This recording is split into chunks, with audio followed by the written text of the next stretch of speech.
nii léegi ñu confirmer définitivement le jugement. oui mais avant loolu Assane. waaw problème mu Mame Mbaye Niang bii. waaw moo taxoon Ousmane Sonko mënul woon jot fiche de parrainage. si à travers Ayib Daffé. waaw waaw c'est le même problème moo taxoon d'ailleurs ñu ne nekkul ci liste yi génnee nañ ko ci ba mu am fii procès Ziguinchor bi. non am na incohérence. am na ak Sabassi Faye. ñëwaat Ousmane Racine Thion bu tribunal de grande instance bu Dakar joxe décision am ne nañ ko ci dugal. boobu. teewul bi ñu yeggee ci candidature ya dañ ne Ousmane Sonko mënul nekk candidat looloo ko teree nekk candidat waaw mais lan moo tax mu voté mars 2024. mooy delloo nañ ko ci liste yi. waaw parce que je crois que li tax ñu delloo ko ci liste ba d'ailleurs am na ñu bari ñu ko wax c'est parce que dañu jàpp ni la loi d'amnistie bi amoon. dafa tenir en compte. Condamnation boobu. mais boobu c'est une affaire aussi. waaw parce que dañu ni dans la loi d'amnistie dañ ci bind ni d'après interprétation ñenn ñi donte man convaincre ma trop. dañ ni toute déclaration boo defoon qui entre dans le cadre des états politiques bon amnistie nañ ko et d'ailleurs peut-être loolu mën na justifier ñi ne woon administration bi à l'époque parce que Sonko génn na prison moom Diomaye ñu inscrire Sonko. peut-être dañ ko inscrire. d'accord peut-être inscrire boobu. On peut se demander est-ce que ñoom administration bi finalement inscrire Sonko est-ce que waroon nañ ko inscrire. mais bu doon rabat bu doon Assane. amnistie bi dafa tenir. si l'amnistie tient vraiment. waaw kon rabat d'arrêt bi Cour suprême waru ko woon examiner. très bien parce que c'était des faits amnistiés. non moo tax man la gisoo. foofu la incohérence bi nekk. déggoo man la man du samay wax dama rek ni li ñu wax. oui moo tax ma ne si l'amnistie tient. kon Cour suprême bu woon àtte le rabat d'arrêt. Cour suprême mënul àtte des faits amnistie. oui du ko àtte. Tu as parfaitement raison. Du coup l'amnistie bi ne tient pas. Ça veut dire que bu faute amee ca ka inscrire Sonko la nekk. ok d'accord. comprendre nga. waaw kon foofu la erreur bi nekk bu fekkee y a une faute. oui administration bi ko inscrire moom moo def faute ba. parce que Pastef moom ñu ngi ñuy jéem a gëmloo bon su am na ñoom bu ñu ko déggee dañ naan dëgg la mais le fait que ñu ñuy gëmloo ne la loi ne concerne pas Ousmane Sonko cette proposition de loi est adoptée hier ñuy wax ne ku mel ni Barthélémy dina duggaa ma ne waa Pastef kañ la ñu baaxee noonu comment on peut combattre Barthélémy appliquer si moom la loi ba nangu béer bi si loxoom ñëwaat naan bon par générosité ak dans un esprit inclusif dañuy voter une loi qui profiterait à ce même Barthélémy et à d'autres bien sûr Pastef baaxee na noonu non ma ne politique xam nga li ñuy wax ak li mu làmboo yëpp waaw tubaab di wax secret polichinelle lu ñëpp xam loolu nag mooy secret polichinelle nag secret boo xam ni ñëpp ko xam yaa ngi foog ni nëpp na fekk mbedd mi ñëpp a ko yëg di wokkante naan nii yow nga foog ni yow kenn yëgu ko kenn xamul li xew loolu mooy secret polichinelle d'ailleurs mbëtt mooy moom la olof di wax nëbbatu mbëtt man xam nga mbëttum déet. mbëtt waaw. mbëtt benn genre lézard la. waaw xam naa ko. mais dafa rëy. wuteeg bar dafa niroog bar. bar dafa gaaw. te xaw a ñuul. mbëtt nag dañ koy lekk parce que nawet rek lay génn. parce que mbëtt tout noor bi yëpp day mawoo mooy du day dugg fenn doo lekk du naan. ah oui. non mais c'est extraordinaire. bu nawet bi ne cëpp rek ci la mbëtt yi génn. commencé na di lekk soccet yeeg commencé am yaram. ba après bu nawet bi jeexee kon noor bi yëpp day woor. waaw noor bi yëpp da koy woor. mbëtt nag boo ko daaxee su dugalee bopp bi fenn day foog ni yaram bi dugg na.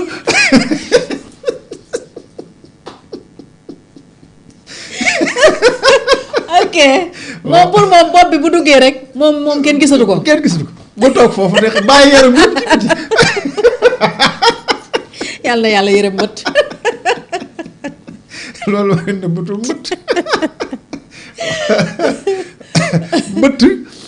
mbëtt bu ruuree bopp bi rek moom pour moom soo na fekk moom yaram bi te yaram bi dafa rëy par rapport ak bopp bi. waaw bopp bi gën a ndaw ci yaram bi. yëpp day borom day ñëw rek mu dal. parce que danaan fang. yàlla yërëm mbëtt. loolu nag façon nëbbatu yooyu nag. Maodo Pastef ci lañ ne. waaw nëbbatu mbëtt. ruur sa bopp rek bàyyi yaram bi ci biti. wala am na ñuy juum di wodd bàyyi benn côté ba wodd.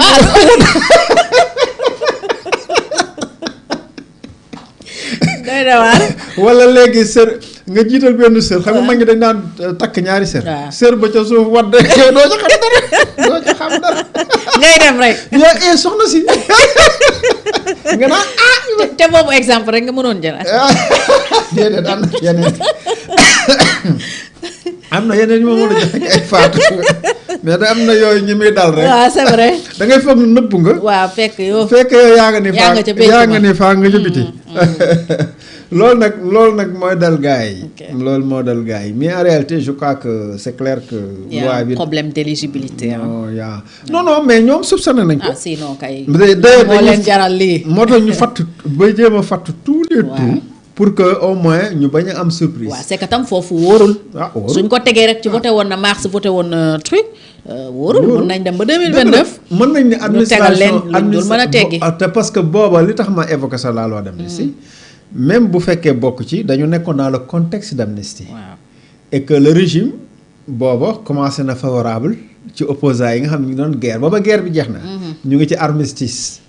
comme guerre bi jeex na nag lu bëri dañ ko fa permettre woon. ok ñu nangu gars yi enregistré nangu gars yi nangam nangu lii nangu laa. et puis Bamba Cissé aussi l'a rappelé hier. mu ngi fàttali Aïssata Tall Sall moo nekkoon ministre de la justice garde des Sceaux d'alors. nee na ko vous êtes autrice de cette loi la loi d'amnistie.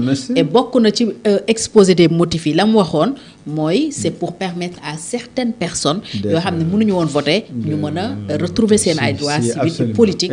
Bamba l'a bien rappelé. non là c'est vrai aussi. oui loolu dëgg la. donc loolu aussi mën na tax administration bi. nangu introduire réinscrire. nangu léegi nag si le débat se pose de cette manière là comme débat bi ni mu posé woon nii mën na nekk un sérieux problème parce que il faut que Cour suprême pas Cour suprême Conseil constitutionnel.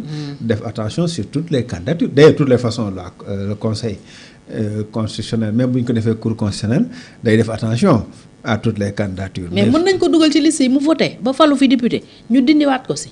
ah pour une si quelconque raison. ah mais si. ok waaw. ah si. su boobaa lan la ñuy teg stable ji. bu fekkee. c'était une erreur de l'administration. oui bu mënul jàll parce que dañ naan du jàll. bul fàtte ni Amadou Ba defoon na sax recours contre la candidature de Diomaye. bu ko fàtte. donc les recours sont possibles contre les candidatures. ok foofu aussi les gens peuvent faire un recours. nga xam ne recours boobu day tax ñu gën a examiner dans le fond. la candidature le dossier de quelqu'un. maintenant il se peut que aussi mu jàll c'est pas exclu aussi que mu jàll. mais c'est possible que parce qu'il y a une condamnation définitive quand même. Maintenant si la loi rétroagit day fomp loolu aussi bu loi bi rétroagiré day fomp loolu. mais loi bi rétroagir nag est-ce que moom si boppam dina jàll. est-ce que conseil constitutionnel waaw foofu aussi mooy question bi actuellement. mais bu loi bi rétroagiré comme ni ko waa Pastef bëggee noonu député Pastef bi maintenant mu raxas loolu complètement débat boobu féete côté. bu ko defee moom mu am liberté. mais su fekkente ne nag loi bi jàllul ce sera compliqué. la révision tamit mi ngi en suspense. la révision. si waaw la révision du procès oui la révision du procès là. parce que boobu tam xamuñu lan moo fay génn. Cour suprême waxul dara. gars yi ñoom itam ñu ngi seen agenda ñoom les juges c'est seen métier la. dans leur métier ils ont leurs règles. leur façon bu ñuy procéder façon bu ñuy doxale et donc pour le moment waxaguñ ci dara on verra bien. parce que aussi Pastef en tout cas fait feu de tout bois c'est-à-dire fatt fii fexe ba lépp loo xam ne mën na gàkkal candidature bi rek ñu mën ko éliminer pour que Sonko mën a set un jour ou l'autre ba mu jaral leen rétroactivité liñ naan taal bu taw a tàkk boor bu ne waaw rétroactivité man bariwul lu may gis législateur naan donte yoon may nag ko mais bariwul lu may gis législateur naan je pense qu'il y a des conditions aussi hein. waaw il y a des conditions juridiques il y a des conditions juridiques du coup voilà donc situation baa ngi noonu daal ñu ngi xaar pour voir d'abord est-ce que Diomaye na promulgué ba Diomaye promulgué est-ce que avec le recours lan la Conseil constitutionnel di décider mais bu loolu yëpp jàllee nag ba set il se peut que Sonko dootul am benn difficulté majeure pour mu mën a nekk parce que l'affaire Adji Sarr et si la révision tourne en sa défaveur. là c'est un problème mën na nekk problème. Le problème redevient entier et là aussi on revient à la li ñu waxoon sànq sur le casier judiciaire. Le casier judiciaire aussi pose problème. Le casier judiciaire peut poser problème. yooyu yëpp daal dana nekk obstacle. par rapport à sa candidature am mais l'affaire Adji Sarr moom du obstacle. boobu moom sote na.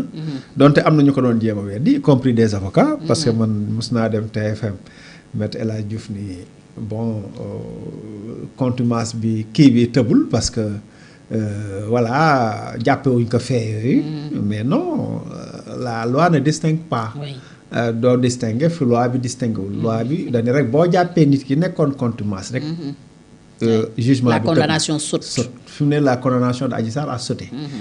ñoom le régime d'alors moo waroon tëggaat le procès. waaw tëggaat procès bi ñu jàppee Sonko nag dañu waroon tëggaat procès bi. il y avait aussi un appel de Ndeye Khady Ndiaye su ma juumul. si Ndeye Khady Ndiaye defoon na appel parce que moom dañ ko condamné pour genre. proxénétisme waaw parce que yu mel noonu daal. comme moom mu ngi ci woon ci biir organisation affaire bi. moom Ndeye Khady loolu lañ ko toppee woon. gis nga fan yii yëpp nag affaire bi jógaat na. oui y a beaucoup de bruit autour de Ndeye Khady coow li jógaat na par rapport à cette histoire là. mais mënuñu cee toppee Sonko en aucun cas actuellement parce que on applique parce que le fait que condamnation amoon na mais condamnation bi day tëb mais de plein droit c'est-à-dire bu ñu nee de plein droit mooy automatique c'est-à-dire soxlaawul ab juge di ko prononcer soxlaawul benn juge naan bon désormais puis vu que donc déedéet léegi c'est automatique jàpp nañ la rek condamnation bi sotti na waaw comme jàppoon nañ ko nag jàppoon nañ Sonko condamnation Adji Sarr bi mënatul a fonctionner looloo tax kenn waxu ci ñuy wax Mame Mbaye Niang waaw xam nga Mame Mbaye Niang aussi dafa porté woon plainte pour faire obstacle à Ousmane Sonko loolu aussi bu ñu ko fàtte en réalité la démarche de Mame Mbaye Niang c'était pas innocent loolu aussi c'est clair procès ni l'attitude du procureur d'alors waaw parce que Mame Mbaye Niang comportement am c'était pour que Ousmane Sonko mën a am le maximum d'obstacles évidemment Sonko prudent wul wax na peut-être waa ji jël na xaalisu Prodac te peut-être tegu ko ci ay documents yu leer boo waxee mu ne am naa fii preuve nangam moom aussi n'était pas prudent mais Mame Mbaye Niang sa démarche moom itam boo xoolee intention c'était pour bloquer candidature Ousmane Sonko. et même l'intention du procureur maa la koy wax parce que affaire diffamation quand même daaw ñu gis procureur sax di def moom tam appel et puis condamné yu ñu woon Sonko dans un premier temps lu koy mën a téye mais après lañ ko. le juge dafa coupé woon la poire en deux. donc boo xoolee ñoom ñëpp a yem. 6-9. lang ak ma dóor gi moom. kenn tanewul sa morom. waaw kenn tanewul sa morom ñoom seen affaire ak noonu daal. waaw c'est un jeu. ku ñëw def la kee daan def jeu de dame la. maanaam dañuy dam yi di yoote ak yoote di naxante tout ça yooyu ci tout le temps ci loolu la ñu nekk waaw. alors Sonko tamit wax nga ko sànq Assane y a eu beaucoup de bruit récemment ci affaire Ndeye Khady Ndiaye yooyu baaxul ci moom de. non booboo gën a bon. la boobu crédibilité la. Thierno Alassane yëkkatiwaat na quand même. non boobu crédibilité boobu procès moral la. loolu la ñuy wax procès moral. bokkul ak procès judiciaire. xam nga procès judiciaire amul. mais procès moral bi la c'est-à-dire opinion bi. est-ce que dañuy. nan la lay xoolee ñiy wax dañuy wax pour ñu condamner Sonko. maanaam opinion publique condamné Sonko parce que wax yu grave lañ ciy wax par rapport ak doomi Ndeye Khady Ndiaye par rapport aux relations Ndeye Khady Ndiaye par rapport ak millions yi ñuy jox Ndeye Khady Ndiaye parce que am na ku wax ba ni benn pro Sonko bu xaw ma paate la xaw ma paate mbeng wax na ne ba jox na ko 60 millions léegi looy joxee nit 60 millions xam nga loolu c'est très suspect moo tax Thierno Alassane ña ngay séddale c'est suspect xam nga man mii ku may jox 60 millions wala ku ñuy jox xale nee na dina ma jox ku ñuy jox 60 millions xale de bëgg na maa jox 60 millions yàlla baax na yéene na ko amiin yàlla baax na mais parce que voilà il y a pas un intérêt bu tax pourquoi quel est l'intérêt qui fait que nit ki lu mu laaj nga jox ko ba mu toog ne wëjj nag naa maa moom Sénégal yow foofu moomee Sénégal kon ñun ñu sant Ndiaye xanaa ba fi Abdou Diouf mos naa juum le père de la nation bu dem traduire ko wolof naa maay seen baay. ni ko bàyyi kat Abdou Diouf.